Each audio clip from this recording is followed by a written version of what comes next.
بسم اللہ الرحمن الرحیم۔ یہ ماہ رمضان ہے۔ یہ وہ مہینہ نہیں جسے عام مہینوں کی طرح سمجھا جائے۔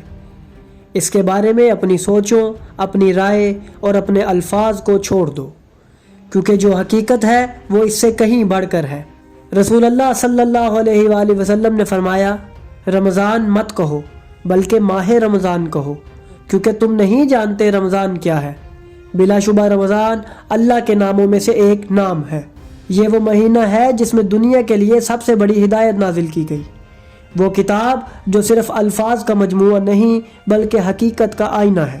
اللہ نے فرمایا، رمضان کا مہینہ وہ ہے جس میں قرآن نازل کیا گیا۔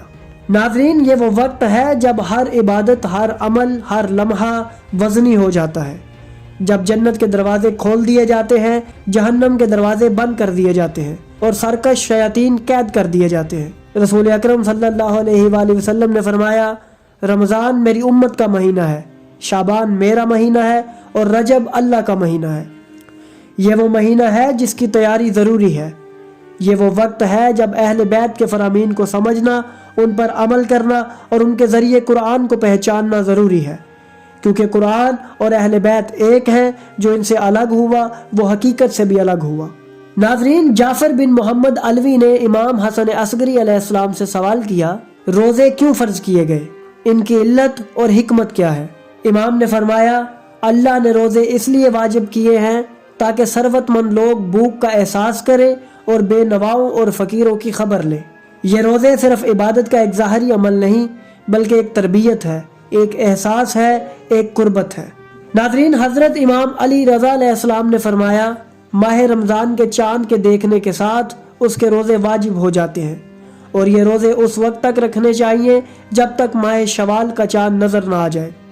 جب ماہ شوال کا چاند نظر آ جائے تو پھر روزے نہ رکھو، کیونکہ رسول اللہ کا فرمان ہے، ماہ رمضان کے چاند کے دیکھنے پر روزے رکھو اور شوال کے چاند کے دیکھنے پر روزے رکھنا بند کر دو۔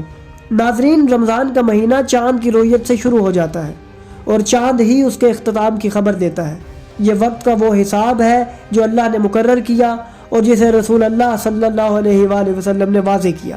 رمضان کا مہینہ عبادت کا مہینہ ہے، معرفت کا مہینہ ہے اور حقیقت کو سمجھنے کا ہے، مگر حقیقت کی پہچان بغیر قرآن اور اہل بیت کے ممکن نہیں۔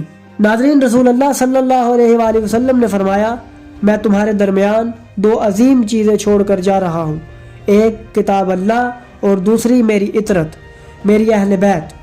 جب تک تم ان دونوں سے وابستہ رہو گے ہرگز گمراہ نہ ہوگے۔ اگر ماہ رمضان کو سمجھنا ہے تو قرآن کو سمجھنا ہوگا، اور اگر قرآن کو سمجھنا ہے تو اہل بیت علیہ السلام سے جڑنا ہوگا، کیونکہ قرآن اور اہل بیت ایک ہیں اور ایک دوسرے کے بغیر مکمل نہیں۔ ناظرین، یہ وہ مہینہ ہے جو اللہ کے نام سے منسوب ہے، یہی وہ مہینہ ہے جو اللہ کے کلام سے روشن ہے، اور رمضان کا مہینہ ہی ہے جو اہل بیت علیہ السلام کے نور سے سمجھا جا سکتا ہے۔